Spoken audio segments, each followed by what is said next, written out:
The great thing about art is that you are creating something that is going to stay there forever. It's very important that everything is accurate and perfect, because people come to expect a handmade movie when you go to an epic like this.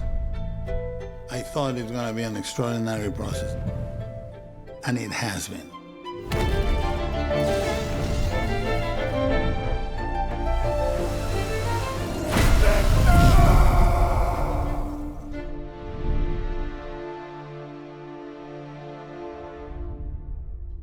Certain stories become part of your DNA. If you're religious, you get them from the Bible.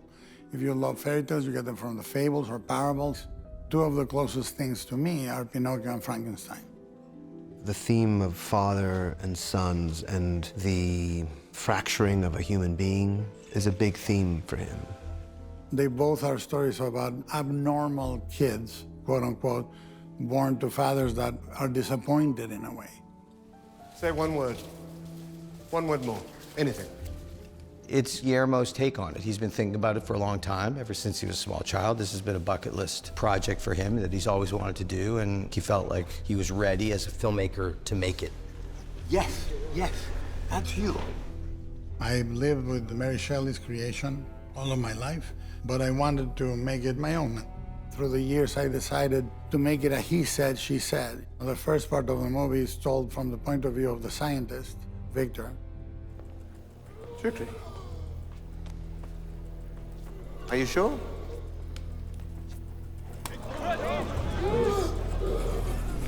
That is not trickery, that is a decision.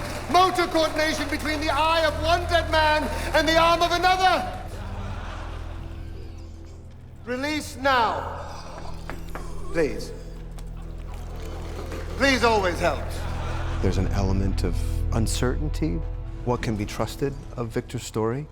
Is there really a creature? Is a question. Whether you believe me or not, it will come back. That's sort of the purpose of a monster that comes from this kind of literature, is to make us question our humanity and turn a mirror back onto the world. I made you ill. I need you to make a companion for me. One like me. The second part of the movie is like when your kids come to you and say, this is what you did wrong, and you have an epiphany. So it's the prodigal father, I called it, getting the son to tell him what he did wrong. It's a story about this brilliant scientist who is able to create life, but it's also about so many other things. There's themes of grief and of fathers and sons and loneliness and isolation and that need to belong and that need for love. For Guillermo, it was how do those things all dovetail together. And the thing that he did, I think, so brilliantly is he really gave you space to not judge either story, but to actually understand each story, to be able to tell the full breadth of what the book does, because it was really important for him to tell the monster story as well. I will make you bleed. I will make you humble. Part of the appeal of the book is that it's like a teenager that asks too many questions and you get irritated because they're very smart. The book has that fidgety sort of energy. It wants to question capitalism. It wants to question who am I? Why am I here? Why did God send me? What is my purpose? What is the world? And I wanted to capture that. I want to know who I am. Guillermo has embraced those questions without necessarily feeling the need to provide a definitive answer. I fear you, Victor. No. I always have. Every ounce of madness and destruction. You are the monster. Guillermo worked out a way to stay true to the original novel, but also putting in his own handwriting, his own style, his own way of showing emotions, showing life.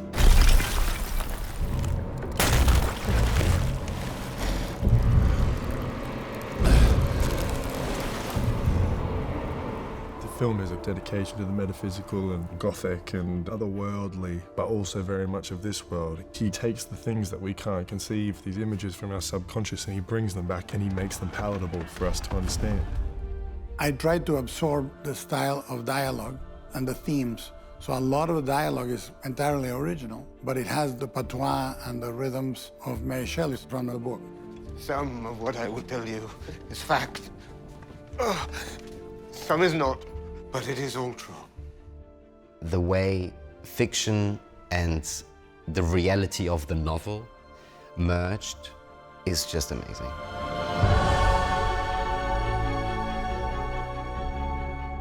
The structure's basically intact, and there's a chute going from top right to the bottom. I can arrange for your belongings. What Guillermo tends to do is write for actors, so he wrote the first draft with some of these actors in mind, certainly with Oscar in mind. I didn't even really know that Frankenstein was something that was simmering for him. And I sat at his house, at his amazing house, full of books and oddities and art. And we just started talking. Because we talk about our fathers, and we talk about being fathers, and we talk very sincerely. And he just said, I think you need to play Victor. But I said, you have to be not afraid of playing the main character, which becomes the villain. He just said the good and the evil are sides of the same thing, and they're constantly flipping back and forth. No, don't touch me! Don't ever touch me! I am more attracted to making movies about people that are full of villainy, because ultimately it's a more real way of seeing the world. Jacob came to be cast about 9 weeks before we started shooting. When that happened, I said, anything that goes wrong in this movie is gonna go right. I'm gonna listen to the movie. The idea on set he had every day was that the movie will reject what it doesn't want and it will keep what it wants. We're just here as like fans and as lovers of this thing, and the movie's gonna tell us. Where would be a good mark for the crossing? Jacob and I spoke in pre-production a lot, but then very little, 1 or 2 takes in, I printed, because he was exactly what needed to be. There was not many repetitions. He's an excellent actor. I was really impressed at what a pro he is. For someone that's so young and has to deal with 10, 12 hours of makeup, getting called in at 2 in the morning, Jacob embodied it with such poise and commitment. You can even go like this. And it leads somewhere. You feel the name, and then you sing. With the creature, I needed somebody that sees promise. Mia Goth gave me that. Mia is a very instinctual actor. She's really able to respond on the fly, kind of intuitively. She's one of the most real actors I've ever worked with. I learned to shoot her the way she needed to be shot, to give her spontaneity. Elizabeth, I must confess something to you. I have a belief in the marvelous, and so do you. There is a bond between us. Can you feel it? An almost physical one. I truly believe it to be something else.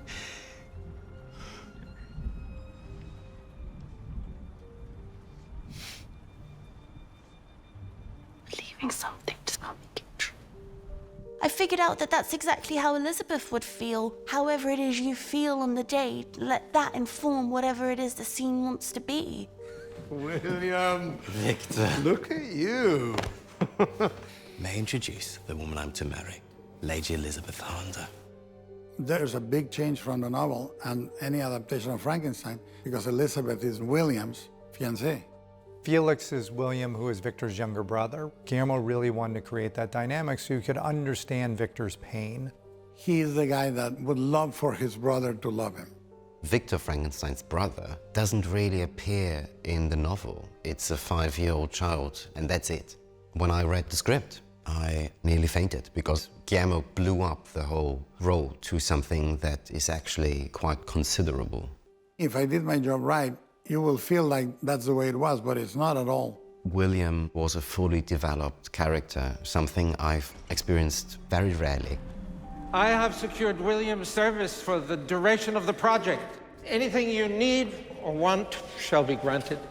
There was no one ever considered for the role of Hollander other than Christoph. He had that gravitas that you really need for that role. I wanted him to be an antagonist and a victim at the same time. Guillermo was very adamant about that he needs that character and what he needs it for. That's already a pretty firm basis for what I do. He played it very charming, full of wit, but when he reveals what his real motive is for financing the experiments, I want to be placed in this no perfect body. I find it very moving. Let's lower the dummy slowly. All right, let's shoot it.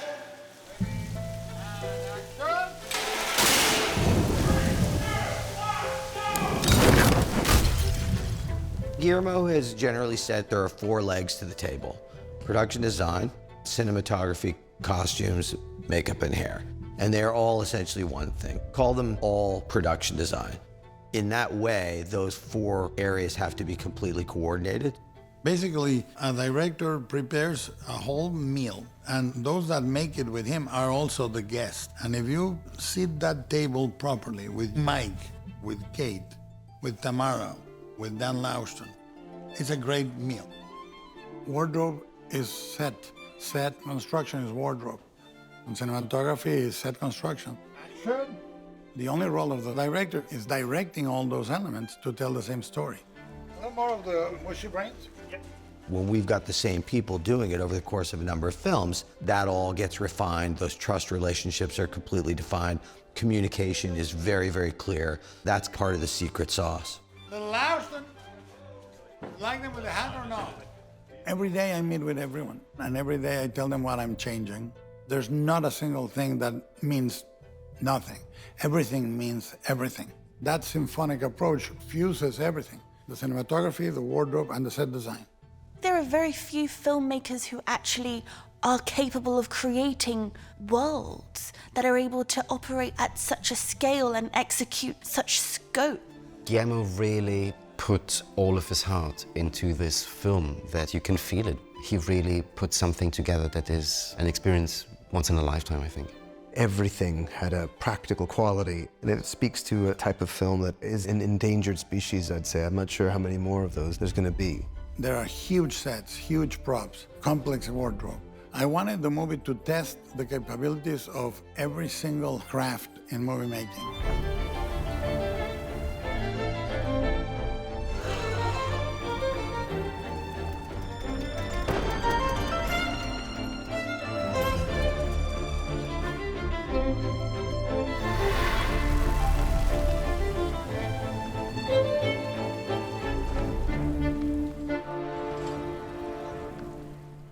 There are 3 phases to image creation. At first, I want to see what you think. And then I tell you what I'm thinking. Then it becomes a dialogue. And then the final thing is coordinating all that between all the departments so that the image feels like everything is working together. We do a huge mood board. We say these are the colors that are coding the movie. The greens should be only for Elizabeth, the blues should be Harlander and the brother and the father. The red is only for the mother and Victor. And then when we have all these documents, we have a dialogue. And Kate's wardrobe captures that. Guillermo said to me, I don't want fusty old period for this, you know, it needs to be of its own. At the very beginning of a film, I always respond to the script with a response in terms of images and a mood board, and I kind of use this for discussions with Guillermo. It gives me a map and it gives the team a feel for fabrics and colours and things to respond to as well. I wanted to make the costumes feel modern. I didn't want you to see a pastel-colored period piece. I wanted Victor to be dressed like Mick Jagger. I remember first seeing Kate's drawings with different ideas taken from pictures off the internet, kind of these strange amalgams, and seeing these incredible costumes. And so you kind of come in and I put these things on and see what they feel like and try to pretend a little bit that I belong. That's the first feeling, you know, just approaching it. As we gather research, many drawings are made. I think we've got hundreds of drawings of Victor, and then one day Guillermo was walking casually past and he went, well, that's my Victor right there, and then we went with that one, and that developed into fittings with Oscar and became the layered wardrobe that he has now. One of the first things that happens with characters is the initial questions. What are the elements of this guy? Is he trying to look a certain way? Is he not? Is he trying to provoke? How does that translate into how the story progresses? And what happens when he has a little bit more money? What does he put on? The costume fitting started to be a place to start collaborating and realizing we're actually building this character together. especially when we got to the creation of the creature and the way he takes off pieces or adds pieces and what is that saying about his inner life. I got so much information from that. Mike had done a couple of early maquettes for the creature, which were so beautiful, you know, with all those beautiful lines and that pinky red running through it. And that starts informing me about how I can utilise those things within the clothes or costume. I talked with Kate to see what would emphasise this creature, his length and his height, and his elegance. And Kate is a master at this type of character. So the costume was reflecting the creature's look as well. A simple coat has taken quite a few weeks of R&D. So the idea was the creature finds his coat in an old burial ground of soldiers from the Crimean War. So we thought it was a beautiful idea to have the imprint of the skeletons on the coat. So we created sort of spines and things. The evolution of this coat goes through a lot of stages and transitions with the journey to the Arctic and his visit to the mill. So every time he's in an environment, qualities of his garment change. We can play with it a bit more. Yeah, I would leave only the eyes. Okay. It's interesting because we did months and months of concept work, and then Guillermo is improvising all the time through the process. So your actor comes and it's like you've almost got to let go and see what falls. A lot of your job is sort of reacting to things to support what's happening on set. There's huge collaboration in that. Not to mention Mia is part of that collaboration as well.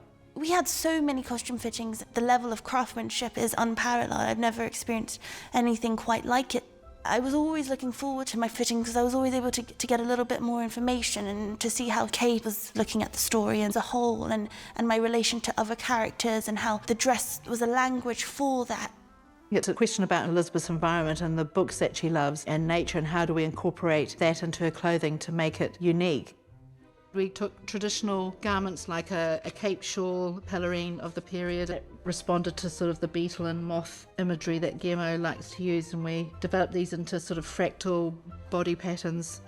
When you look at beetles and things, their patterns are so big, but then we had to sort of work out how we could apply patterns or delicate layers. And we developed this artwork that took months of fractal patterns and mixing blood cells and malachites and that together, which is all part of this nod to the themes of nature. We also have been playing with the idea of X-rays, and we've been developing this on tools and things like that to play with overlays so it's not so flat and saturated. So we've been trying to capture that with Mia's clothing. And action! There's a dress for a moment on the heath with her and Victor in his full seduction mode. And we're looking at these beautiful stones that art department have created. They have these swirling patterns in them. Kate's done some incredible things with taking patterns from our sets and using them in the costumes. Kate knows that her wardrobe is a piece of color and a piece of shape and a piece of information and a piece of beauty within a set. So Tamara and her, very important that they have a dialogue together.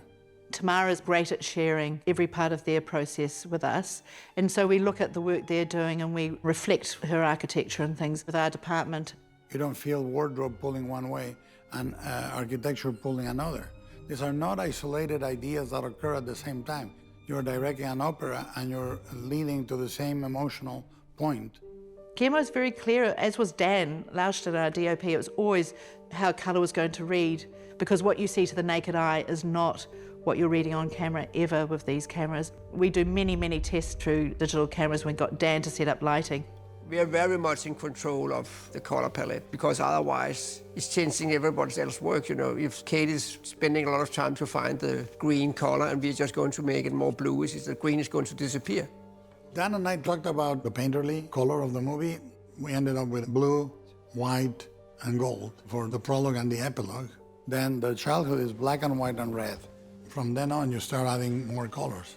We talked a lot about how to light it and how the set should look, and of course, all that is done with the production designer, Tamara, because to light it well is a teamwork. There is an evolution in the lab through Dan's lighting. He tells the story when it's fresh, and the first time Victor's here and it's very bright, and then it gets darker, and the storm comes, and then there's lightning, and then there's the moment of creation. Guillermo wanted very saturated colours.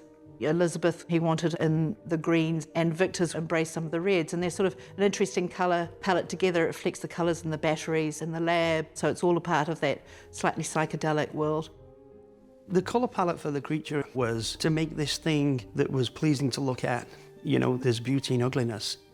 The makeup needs to tell you that he's made of pieces Why is he made of pieces? That's one thing I wanted to know, because really, if you are Victor Frankenstein, you go to a cemetery, you grab a body, you grab a head, you grab an arm. That's it. He's made of 3 pieces. But if they give you the pieces of a battlefield, then that explains why he's putting it together like a jigsaw puzzle. So the makeup needed to reflect that, but have a beauty.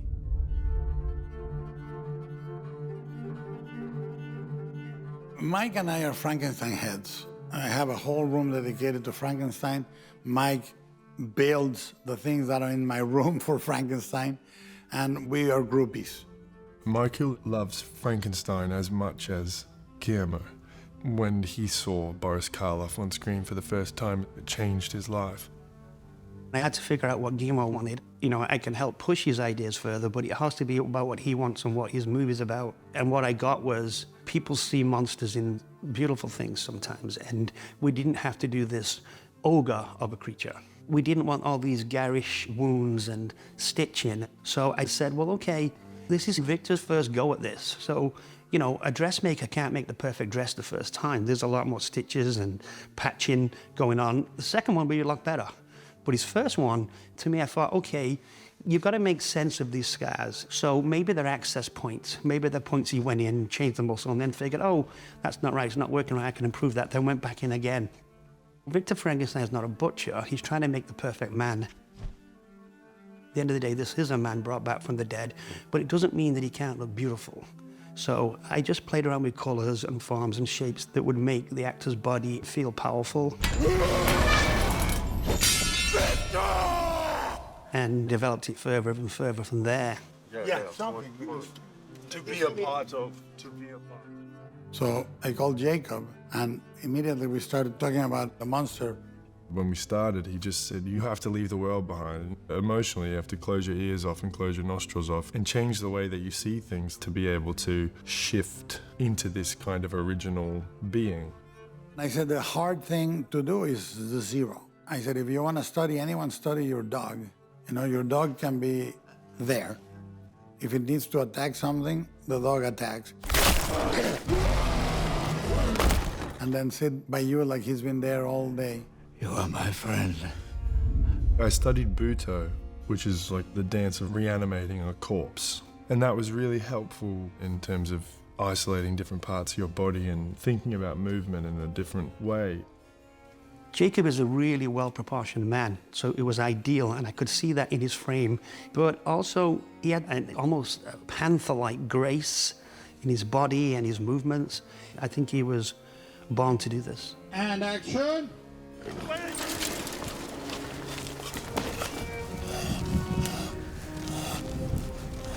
Mike and I agreed on using as much of the body of Jacob as we could, because that gives him more expressiveness and more reality.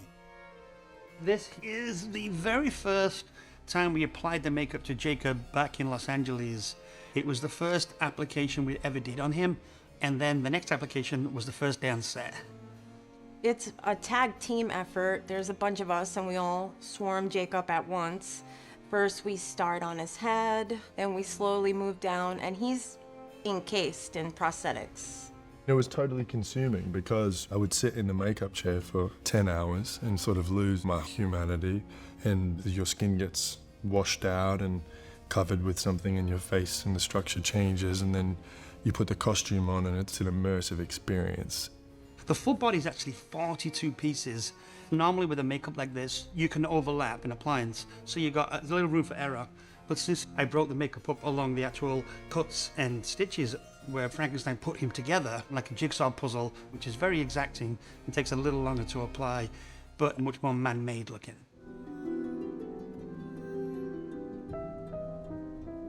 Guillermo wanted us to stay away from jet black hair, so we have more of a brown, layered, multicolored, darker version. And I believe it was his idea to have the one shock lock, because obviously it's cool, but also it shows that he's distinctly made up of different people. All I needed to be was the sort of perfect still canvas for him to paint life onto. So I just wanted to be as calm and as respectful of his process as I could be, because he's genuinely one of the finest artists I've ever encountered. I think what's amazing is that the descriptions in the book come to life, and it's not the one that we normally associate. If you can go up here, it would be nice. I was taken aback by it because I had this idea of what the creature is like in other iterations of Frankenstein that I've seen. But what I really loved and appreciated is kind of how it's scaled back in a way a little bit. There's a purity to it. The way Jacob embodies him, there's so much grace. And what continues to happen throughout the story affects the way his body becomes stronger and more defensive, and then eventually into more offensive. So we did make some replicas of Jacob as the creature. One was a dissection body, so where we see these pieces being put together, where, you know, the knee will go into it, a new knee socket that gets screwed in. The section of the brain comes out so you can see inside the head, you know, a new heart, and see where Victor is operating, and putting this piecemeal creature together. The other one we have is when the creature's raised up on the Y-frame for his birthing scene. Obviously, we couldn't leave an actor stood up there all day in this pose, so we made a full 6'5" replica of Jacob in the makeup for that scene. Being a Frankenstein movie, there's a lot of body parts and there's a lot of corpses. I wanted to show the surgery with anatomically correct butchery, because ultimately, to break a bone and reglue it or to connect ligaments and tendons is an incredibly messy business. So we have literally dozens of bodies and body parts on that set. And I thought we'll just throw a few out there, but no, Guillermo wanted them all.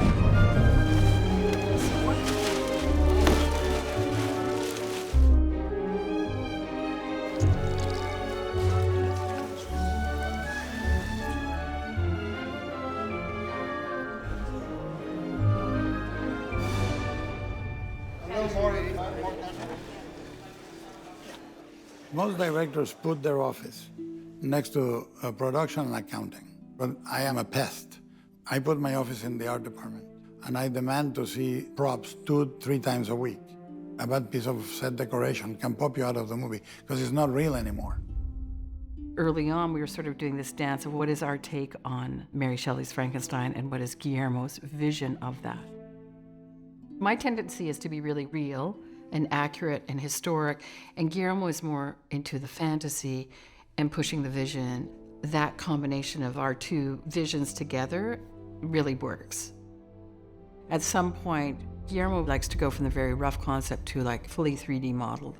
It has to go from being rooted in fantasy to a little more rooted in reality. These models were basically the first physical look at these sets before construction goes in and actually starts building the real thing. They have helped visualize what will go on in that set. The more tools that we can use as an art department to share with Guillermo and Dan Lausten to get the design ideas across, the better. And then there's always the question of, well, what's important for Guillermo to have as a built set? Victor's apartment was a must-build, and one of my favorite sets. It was scripted that it was this impossibly cluttered and crooked set. It was a really beautiful way to start the movie because it was one of our first sets, and it sort of set the tone for what our Frankenstein would be.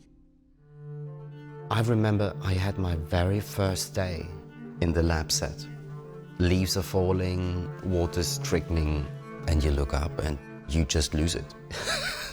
It's so big, it's so magnificent, you can't believe it is inside of a studio. Well, the lab had to be spectacular. I mean, it's the place where the creation takes place, and it's kind of the ultimate set. The irony is the lab is so iconic in people's heads from the different versions that we've seen, but it's not in the book. Mary Shelley just skips over the how. From the original movie and to everything, there's been a number of those labs, but of course Guillermo needs to top all of those. I think we did that with a brilliant combination of production design, lighting, special effects. You know, we're raining inside there and we got lightning flying. It was really something to see.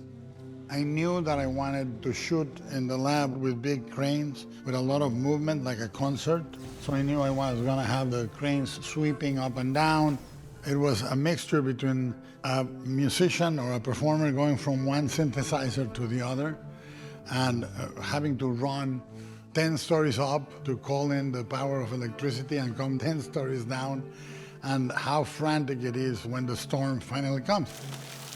Being there with those days of rain and seeing the way it transforms from just an empty, rundown water tower to this mad lab with body parts and blood strewn all over the place. And at the center, this crucified creature. It was astounding. So we're sort of a third way up in the tower, which is really, in our world, 450 feet high. So below us is the lobby, and then below that is the creature's cell and an ice chamber. And then going up, this vortex goes all the way to the very top of the tower where Victor has to attach the lightning rod. And then there's a chute that goes down the middle that by dropping things down from one to the other, we tied all those things together. Guillermo wanted a tiled nightmare. There was a very rudimentary sketch early on of Elizabeth and the creature in front of a tiled circle, and that was all he had. So the idea of this is it's a vaulted, Gothic-style, tiled nightmare of a place that's underground, below the lab. Some of the tile is real, some of the tile we created. It's a bit of a tricky set because we have to burn the set, basically. What Tamara have done here is a masterpiece. You know, the sets is so amazing. But of course, because everything is shot on a crane, all the walls have to fly to be able to get the crane in. If you're building a set, you want to move everything. And it has to move within 3 minutes of you saying, move that. So anything that was there, a steam machine, a column, an archway, you need to remove it so the crane can go into the set and shoot. So the set is supported by the grid in the ceiling. So we had to come up with a solution for wilding columns. So what we have is a machine that comes in, lifts this section up, and then this pulls out, and then it drops down into position so we can pull it out so the camera can sweep through. Our talented team put that together. Genius. I thought I would offer some help. That was easy. I thought I'd make help. So we're playing it as if there's two vaulted chambers below the lab. One will be the ice chamber, so it has a slightly different look. And then we're going to redress it for the creature's cell, where Victor puts the creature after he's created him.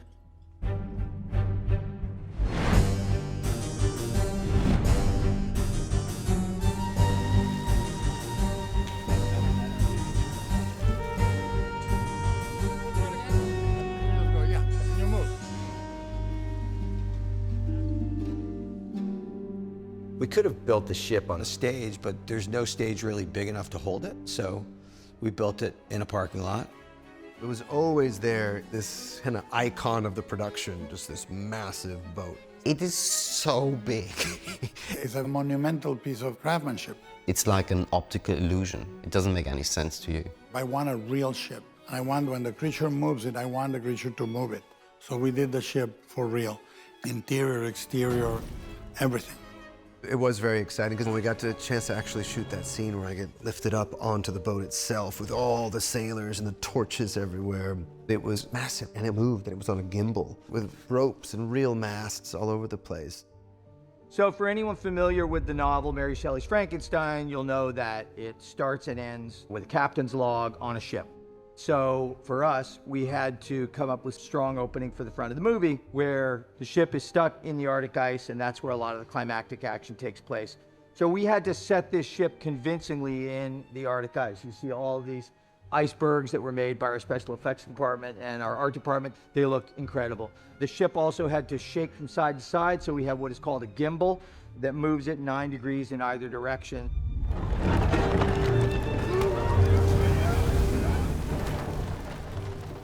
What we have here are ship models for the Horizon.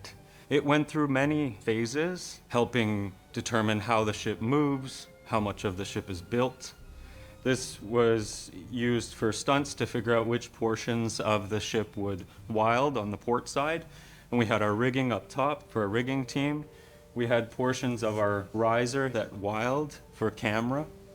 Having a physical model like this helps the whole team. Of all the sets, the ship is the most challenging one, but it's mostly because of the logistics. We basically worked from September till the end of January. The welders were on it for, I think, a good 8 weeks. And then middle of October, when special effects had built the inner core, which we call the spine. Basically, it's the piece that rotates, on the gimbal. And the carpenters started putting all the decking in, and then all the detail work started. And at the same time, the masts obviously were a very big piece of the puzzle. Like, we didn't put a mast straight through the captain's quarters, which there would be on a boat. Guillermo loves the symmetry, and he wants to walk into the captain's quarters and see the round window and have Victor framed in the round window. So we cheated things. We're gonna extend with him. Go, go. Very good, very good, very good. Arm up. Very good, say it.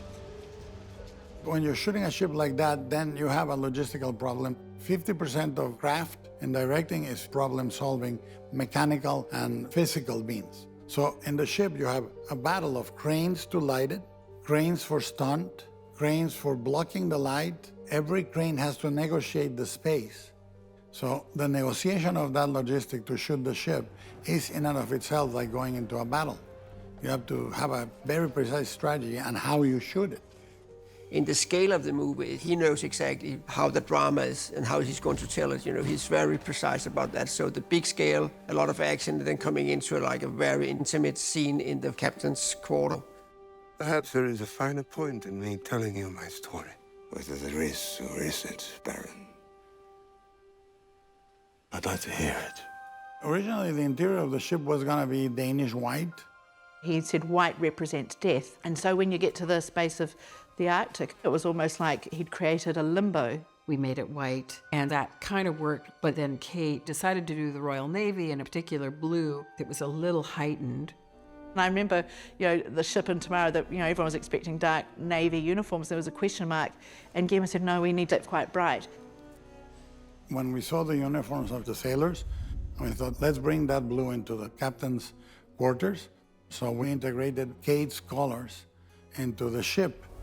The sailors are the landscape is the ship are the sailors. It's all one thing.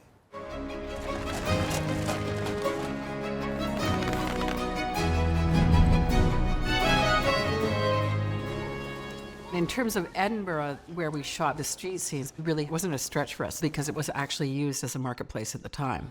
And actual public gallows happened in other places in Glasgow.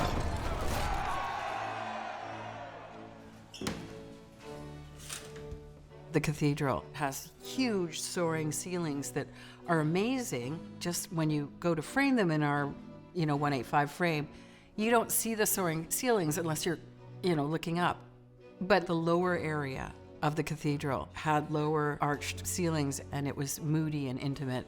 And better for Dan to light because it was all on ground level. Like, for him to light any of these giant cathedrals would be a nightmare. Look at this. It's so gigantic. Of course, the beauty of location is you get the age, you got the feeling of the real stuff. But when you go into the studio, you can control everything. But this is history. This is fantastic.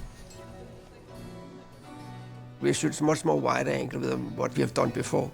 And when you're shooting large format, you don't have this like super wide angle looks because you have the big sensors, and that's a very powerful look, I think. And because the camera's always moving, that light has to move as well, and it's very organic. The way we are shooting the movie, Guillermo and me, we're going a little bit more back to the old-fashioned big lights because we don't have any lights inside the sets. Most of the time, all the lights is outside the sets. Laustsen and I have been pursuing single-source lighting for a long time. What does it mean? It means that you have a huge amount of light coming through a single source, like a window, and everything else is a bounce or a fill that you should not be aware of. So the result is it feels like a period movie. You don't feel it lit.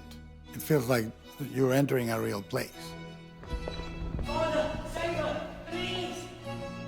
So we are starting super wide and coming into like a kind of close-up in the same time. And that is the reason we have big machines outside to control the sun and control the lights. When I get into those rooms, I think, oh, it's a very sunny day, it's very bright, and then I realize it's raining outside, and it looks like there's full sunshine inside because of hundreds of lights outside.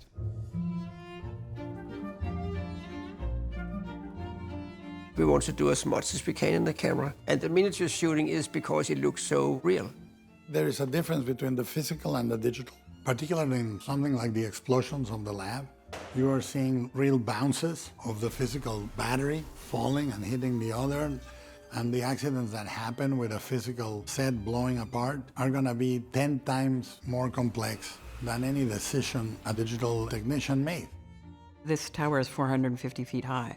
We could never build it, but we built the full miniature, which is really a maxiture because it's like 30 feet.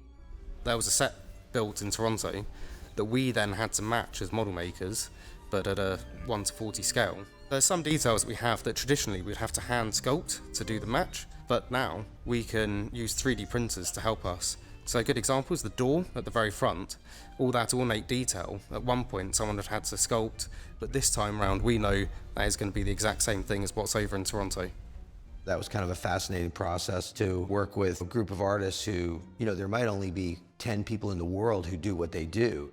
That gives more reality. You have a base that is real, then you enhance digitally, whether it's the deer in the forest or shooting the footage of the wolves with real wolves and then going into digital. You have to have some element that you explored with physically. So we built a tower and blew it up.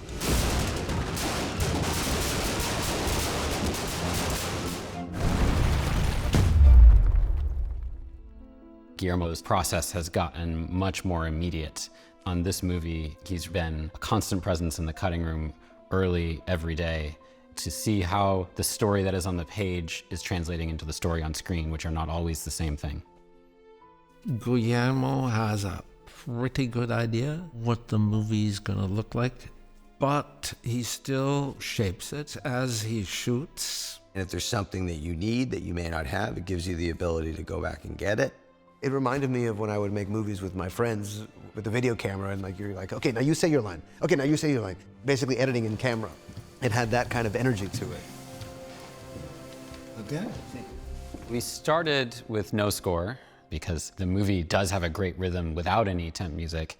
And once Alexandre Desplat comes in and does his work, it'll take it to a whole new level. Alexander is, in my opinion, one of the best composers alive. He's a guy that knows exactly why he's doing something and exactly how to achieve an emotion and exactly how to make that music eloquent. I deeply think that to have a good score, you have to find the soul of the film, create beside the film another dimension that follows the film and amplify the emotions of the film. So with Guillermo, there are some scenes where we think maybe there shouldn't be music. Maybe we don't need it because the characters don't need to add more. Or it could be a very violent, rough scene that we see. And if the score is the opposite, it might be better than just adding more horror. In some very active moments of craziness, when he's building his creature or when he's trying to get the storm and the lightning, I've used many organs that create a kind of multi-wave, multi-arpeggio movement, which really amplifies the craziness of the situation. And if you put on top of that the violin, suddenly it's taken in this twister of sounds, and they feel this energy that Guillermo puts in his film that I try to convey with the music. If there was a recipe, every movie would be a masterpiece. But it's very hard to do a masterpiece. It's a vapor that you have to kind of mold and take to wherever you want to take it.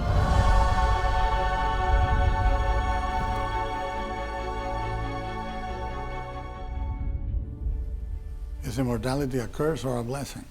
Do you want to be alive in a painful state? Can you find the redemption in that? The ending of Pinocchio, the ending of Kronos, and the ending of Frankenstein are exactly the same. A character being bathed in a dawning sun and accepting the daylight. The idea of loving a character that is imperfect and forgiving those imperfections. And ultimately, the search of style with the camera and the light and the color is on Kronos and is on Frankenstein. If I made Frankenstein earlier, I would have done it a dialogue between me and my father. Now it's a dialogue between my father and me and my kids. Generational pain, pass from one generation to the other, and how can you say, stop, let's move forward? There's a line from that movie to this one that takes 30 years, and the funny thing is I think it marks an ending. What I would like to do is I would like to make a movie that tries to do things that I don't, quote unquote, normally do. Some people age and they become more risk adverse, and some people age and become more risk prone. And I think I would like to go that way. There's a line in the movie that says, and having reached the end of the world, there was no more horizon and the achievement felt unnatural. That's how I feel right now.